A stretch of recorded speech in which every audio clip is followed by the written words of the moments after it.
Salut les pyjamas, j'espère que vous allez bien. J'ai du chocolat au bord de la bouche. Ah ah, je viens de prendre mon petit déjeuner. J'espère que vous allez bien. Aujourd'hui, dans cette vidéo, je vais vous expliquer pourquoi je demande l'AAH de façon un peu détournée, puisque dans une première partie de la vidéo, je vais vous emmener avec moi dans une formation qui m'a beaucoup fatiguée. J'espère que ce sera pas trop décousu pour vous. Je vous retrouve après les petites vignettes de la formation pour vous expliquer vraiment quelle est ma démarche. Allez, c'est parti!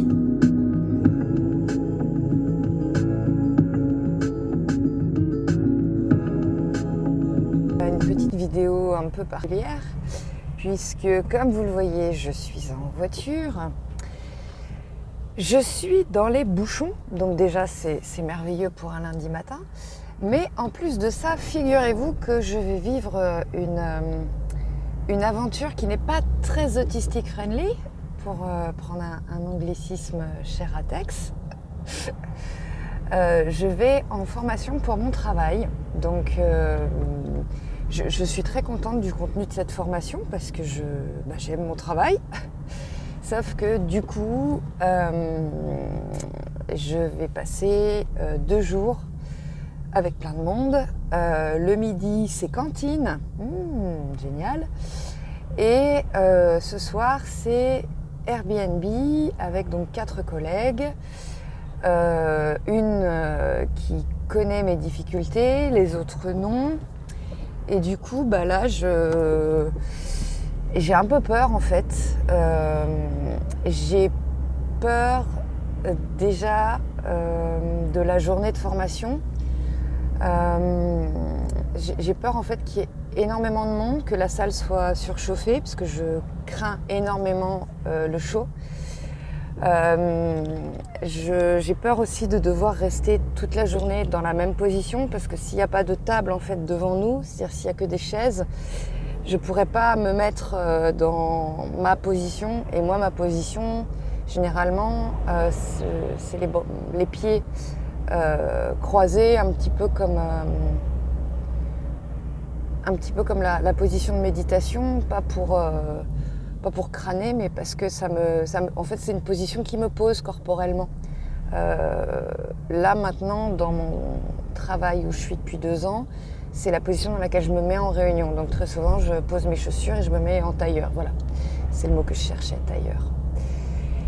Et là, je vais pas oser me mettre en tailleur devant des inconnus. Et, voilà, j'ai peur d'avoir chaud, j'ai peur de mal digérer aussi. Et ce soir, j'ai peur de 2 choses en fait. J'ai peur de ne pas réussir à assumer le fait que je veuille me retirer dans ma chambre assez tôt. J'ai peur de ne pas assumer si elles veulent manger ensemble. J'ai peur de ne pas assumer, de dire non, moi j'ai déjà pris un repas en communauté à midi, donc là ce soir c'est trop. Et j'ai peur de l'inverse, c'est-à-dire j'ai peur du coup, en n'assumant pas, de faire quand même et de me retrouver le 2e jour de formation en meltdown, parce que là, je vous cache pas, alors peut-être que le fait que je conduise et le fait que j'arrive pas à exprimer physiquement de la crainte, ça a du mal à se voir, mais en ce moment je suis fatiguée et j'ai très peur de faire une crise. Alors, moi je vous l'ai peut-être déjà dit, alors si vous ne connaissez pas ni moi ni la chaîne, c'est pas grave, je reprends juste. Moi, les crises que je fais, plus que des meltdowns, parce que des meltdowns j'en fais assez rarement, mais moi les crises que je fais, c'est des crises non épileptiques psychogènes, c'est-à-dire que de l'extérieur ça ressemble à des crises d'épilepsie, mais ça n'en est pas, il n'y a rien de neurologique. Et pour moi, je pense en tout cas que c'est ma façon de faire un meltdown, puisque j'intériorise énormément et que du coup, quand ça sort, voilà, c'est le volcan qui sort. Et en ce moment, je pense que je suis un petit peu dans cette... alors, je vais me concentrer pour... Voilà, est-ce que tu me laisses passer, toi? Ouais, ok, merci. pense que je suis un peu dans cette phase-là et c'est difficile pour moi de le conscientiser parce que, pour tout vous dire, j'ai pensé à m'arrêter pour me reposer, mais financièrement c'est compliqué parce que donc je suis à temps partiel et le moindre centime que je perds, ça se répercute directement sur le panier de courses qui est déjà pas, on va dire, voilà, on fait très très attention et là j'assume pas en fait de me dire je vais me reposer, je vais m'arrêter et on va être en galère financièrement. Parce que je suis désolée si c'est décousu ce que je vous dis. Hein.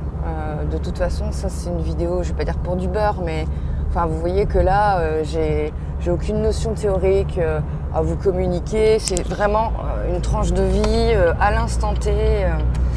J'ai vu la vidéo l'autre jour de Fabrice sur le burn-out autistique et c'est une vidéo qui m'a énormément touchée parce que cette vidéo, elle faisait suite à 2 autres vidéos qu'il a fait et qui traitent notamment de la résurgence des traits autistiques après le diagnostic.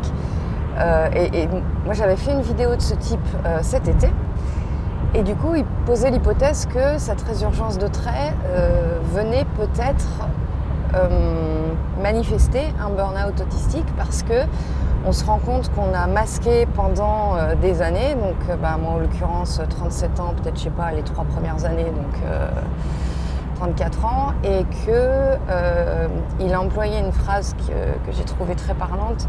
Il y a des verrous qui vont péter et ça m'a parlé. Enfin vraiment cette image du verrou et de tout, voilà, ça m'a énormément parlé. Et là, je suis dans un espèce de dilemme presque éthique où je me dis, si j'étais professionnelle, animal errant signalé, soyez vigilant à 4 km. Ok. Si j'étais professionnelle et que quelqu'un me parlait de ça de façon professionnelle, je dirais sans doute à la personne, prends soin de ta santé, arrête-toi, etc. Mais là, déjà il y a l'aspect financier dont je viens de vous parler et j'ai aussi peur d'une chose, j'ai peur d'aller voir un médecin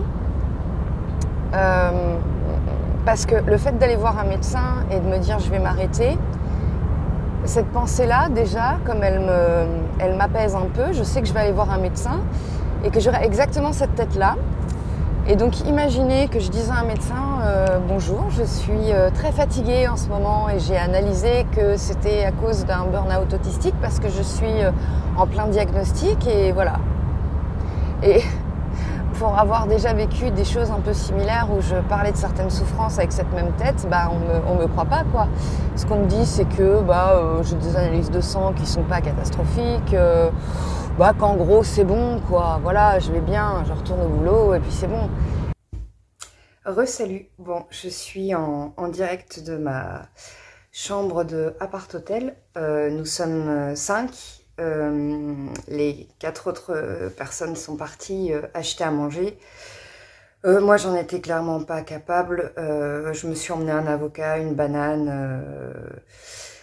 Alors, comment s'est passée la journée? J'ai clairement pris des médicaments. En disant ça, je dis pas que c'est bien. Hein. J'ai conscience en fait que je vais pas très bien en ce moment. J'espère que c'est cohérent ce que je dis parce que là j'ai l'impression que j'ai du mal en fait j'ai même du mal à réfléchir, vous voyez. Donc j'ai pris des médicaments parce que dès le départ, pendant le trajet, on a fait le trajet à A4 et voilà, il y avait déjà des longues discussions. J'ai passé une nuit courte parce que donc j'ai travaillé hier. On travaille, voilà, je travaillais un week-end sur 2. Et le dimanche a été très très très très intense. Et du coup, j'ai pas pu m'endormir avant 23h30. Donc lever 5h30, donc ça piquait déjà. Et dans ces moments-là, je sais que je peux faire une CNEP, une crise non épileptique psychogène. Et du coup, c'était ma crainte aujourd'hui. On était seulement 17 personnes dans cette formation, donc ça allait, même si c'était déjà beaucoup. Il y a une grande table, donc ça c'est... voilà, c'était une crainte que j'avais, donc il y a une table. L'après-midi c'est à peu près bien passé, il y a juste la dernière heure que j'ai trouvé d'une longueur atroce quoi. Donc on a 3 chambres, moi j'ai demandé d'avoir une chambre seule. Comme rien n'est officiel encore, j'ai parlé donc de mes kneps en disant que je pouvais en faire la nuit et qu'il valait mieux pour moi que je sois seule dans une chambre. Voilà, c'est pas facile parce que là je vous avoue que donc elles sont sorties acheter à manger et je suis dans une grande hésitation entre manger maintenant toute seule et voilà et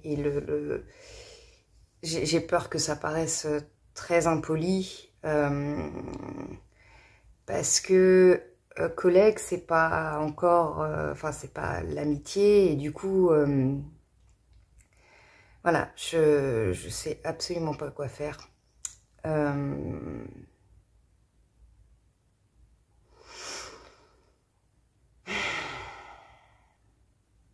Ce qui m'a fait du bien en rentrant tout de suite, je suis passée sous la douche, j'ai mis ma playlist que j'appelle ma quintessence, c'est-à-dire c'est mes chansons vraiment préférées et j'écoute cette playlist que quand ça va pas. En fait, je me garde mes chansons préférées comme un autre antalgique.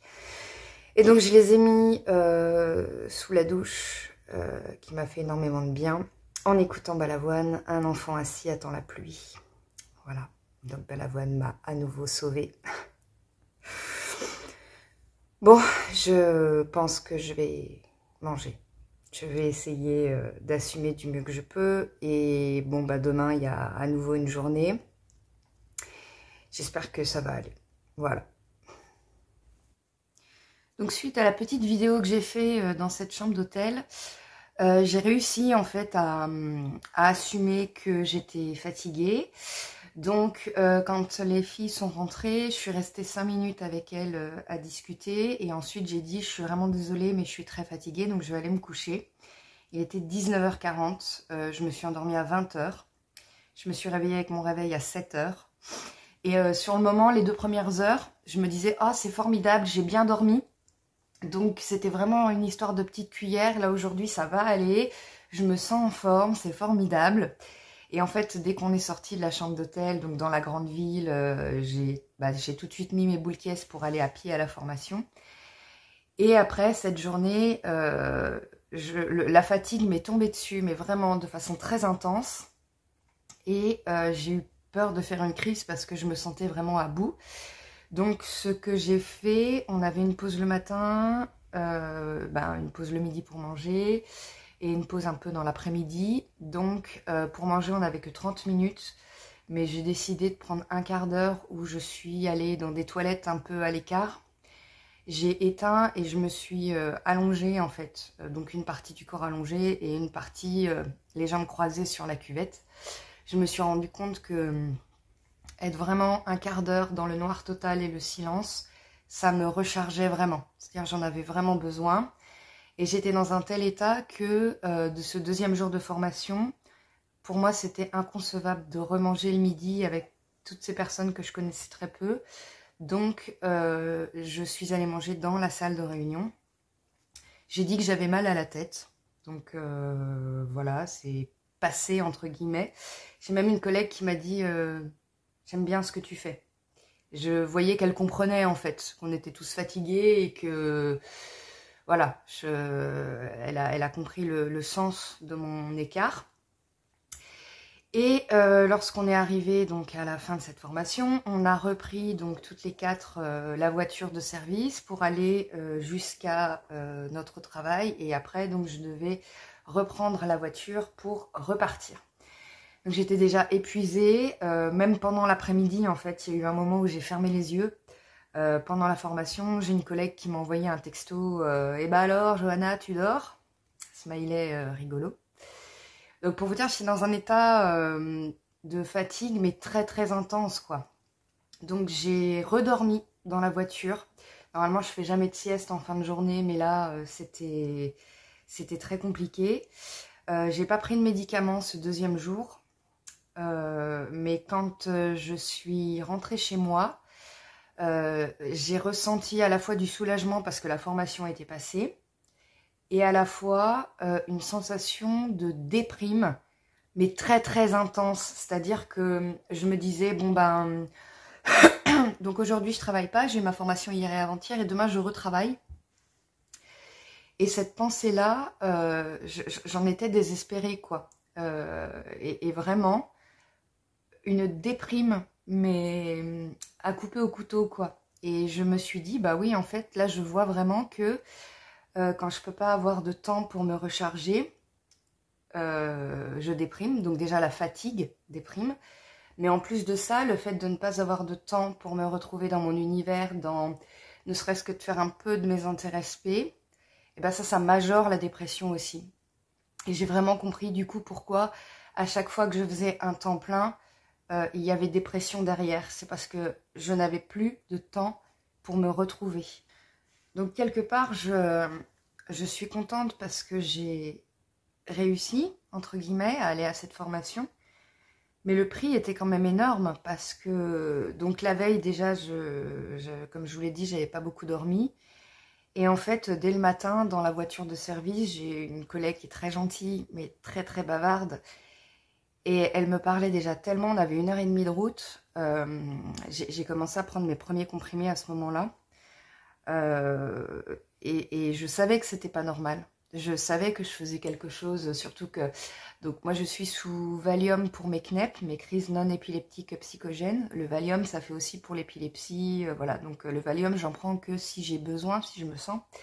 Et là ce matin-là j'ai pris un autre médicament antidouleur qui a un effet euphorisant. Donc j'ai pris ce médicament, pas du tout parce que j'avais mal, mais pour l'effet euphorisant.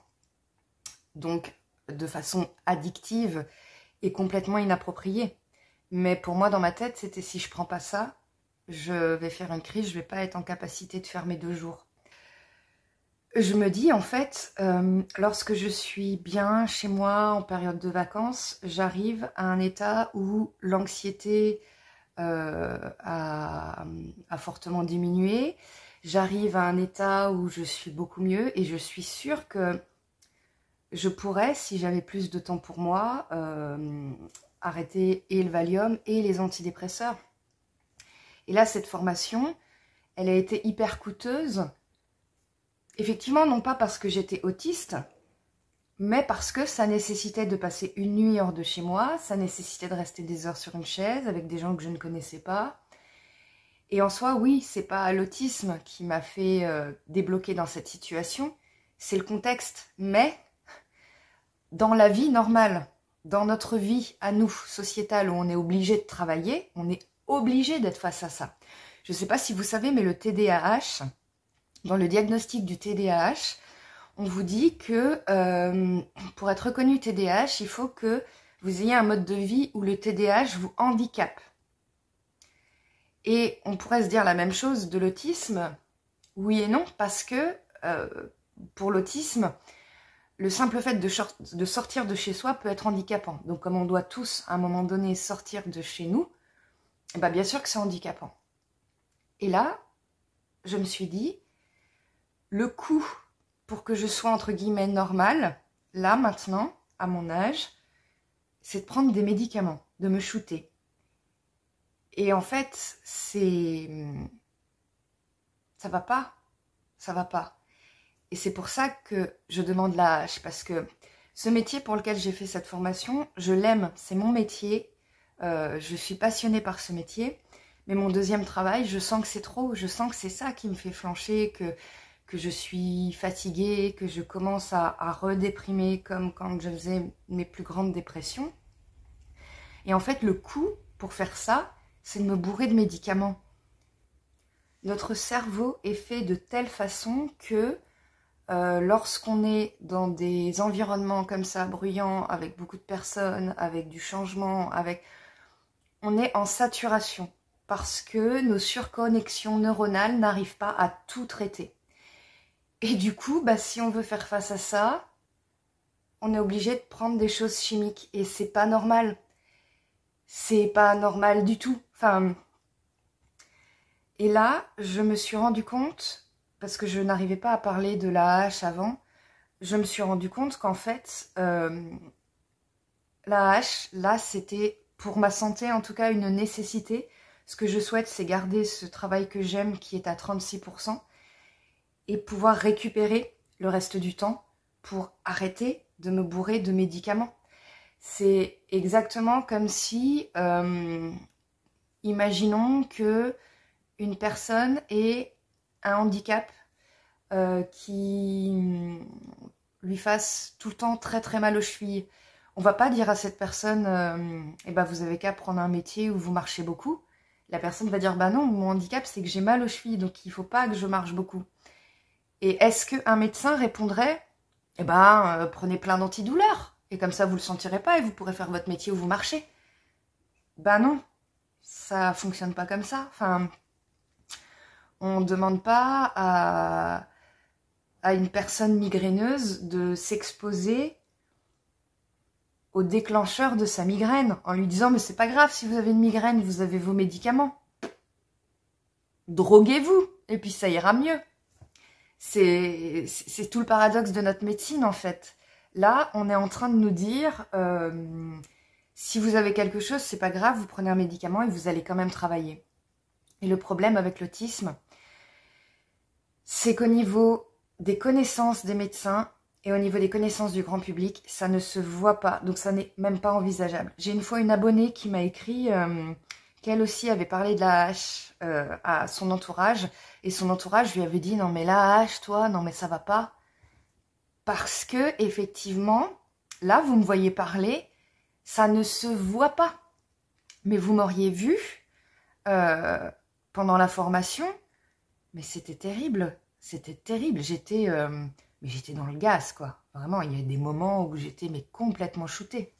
Et le problème de l'autisme, c'est que comme on a cette surconnexion neuronale qui fait que on est en surcharge, on arrive à masquer pendant des années et des années. C'est un peu comme si notre cerveau avait une espèce d'obsolescence programmée. Hein. Non pas qu'après notre cerveau grille, hein, mais je veux dire en termes de capacité à masquer, nous avons une obsolescence programmée. C'est-à-dire qu'on va y arriver 20, 30, 40, peut-être 50 ans.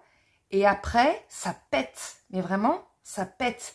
Et le problème maintenant, c'est que les personnes qui ont une aide sont les personnes pour qui ça a pété. Et c'est vraiment dommage parce que si on aidait ces personnes juste avant l'explosion, bah peut-être qu'elles pourraient conserver un degré de vie qui soit satisfaisant sans qu'il y ait eu le basculement vers le gouffre. Et moi, c'est ce que je demande maintenant. Ça y est, j'ai masqué pendant 37 ans et je commence à me rendre compte que pour avoir une vie normale, il faut que je me drogue. Et je ne veux pas me droguer. Je ne veux plus me droguer. Je ne veux plus avoir cette culpabilité de prendre des antidouleurs alors que je n'ai pas mal, juste pour avoir un effet euphorisant, juste pour être en capacité de parler avec mes pairs et de ne pas m'écrouler en convulsant. C'est ça que je veux. Mais le problème, c'est que quand je l'explique comme ça, de façon posée, j'ai peur qu'on ne me croie pas. Quand j'étais enceinte, je me souviens que donc j'avais arrêté de boire avant ma grossesse, parce que j'avais un problème d'alcool, j'en ai déjà parlé. Et il y a eu un soir, alors j'étais seule, j'avais très envie de boire et j'étais dans une angoisse mais massive. Et donc je ne voulais rien prendre parce que je voulais pas faire de mal à mon bébé, mais je me sentais mal. Et là je me suis dit, ah je sais, j'ai trouvé une solution. J'étais pas loin des urgences, je me suis dit je vais aller aux urgences et je vais leur expliquer que je souhaite voir un psychiatre d'urgence parce que j'ai un énorme craving et qu'il faut pas que je craque. Donc je suis partie à pied, j'ai mis mes chaussures, mon manteau, je suis partie. Et une fois arrivée devant les urgences, cette décision que j'avais prise de parler à quelqu'un, elle m'avait tellement apaisée que j'étais calme et je n'osais pas franchir les portes des urgences en disant calmement j'ai besoin de voir un psychiatre. Je me suis dit on ne va pas me croire. Et là, bientôt, donc au mois de décembre, je rencontre le médecin de la médecine du travail parce que je pensais que j'avais 1 an pour mon dossier MDPH, c'est ce que m'avait dit la dame quand j'ai déposé. Et en fait, j'ai reçu un courrier de la MDPH qui me dit donc que j'aurai une réponse dans 4 mois, soit au mois de février. Donc au mois de février, j'aurai pas encore mon diagnostic, puisque j'ai encore 6 mois d'attente au CRA. Et on m'a donné un document médical que je dois faire remplir au médecin du travail. Et là, moi, je me demande, quand je vais me présenter devant le médecin du travail, habillée, coiffée, calme comme je le suis maintenant, est-ce que ce médecin du travail va me croire quand je vais lui raconter tout ça? Est-ce qu'il va me prendre au sérieux? Ben, je sais pas. J'ai plus beaucoup de temps, donc je vais m'arrêter là. Si ça vous intéresse que je fasse une vidéo sur le projet de vie MDPH, mettez-moi dans les commentaires. Je le ferai. Je prépare la vidéo sur les problèmes tactiles des personnes autistes et sur les vêtements. C'est une vidéo dans laquelle j'ai beaucoup de choses à dire, donc je prends mon temps pour qu'elle soit la plus complète possible. Là, vous comprenez que j'avais plus de petites cuillères avec cette formation, mais étant donné que ces vidéos sont mon intérêt-SP, vous voyez, là on est mercredi matin, c'est-à-dire qu'on est juste... Je suis au retour de la formation et j'avais besoin de le faire en fait, parce que... j'avais besoin de dire tout ça à chaud. J'espère que ça aura été clair et pas trop fouillis. N'hésitez pas à me dire ce que vous en pensez dans les commentaires. N'hésitez pas à me dire aussi si vous demandez la hache, si vous l'avez déjà, quelle façon. Enfin, voilà, on avance ensemble. Courage à vous si vous avez des challenges professionnels. Prenez soin de vous et de vos petites cuillères et je vous dis à bientôt. Aujourd'hui, c'est Pouic qui m'a accompagnée à la formation qui vous dit au revoir. Salut!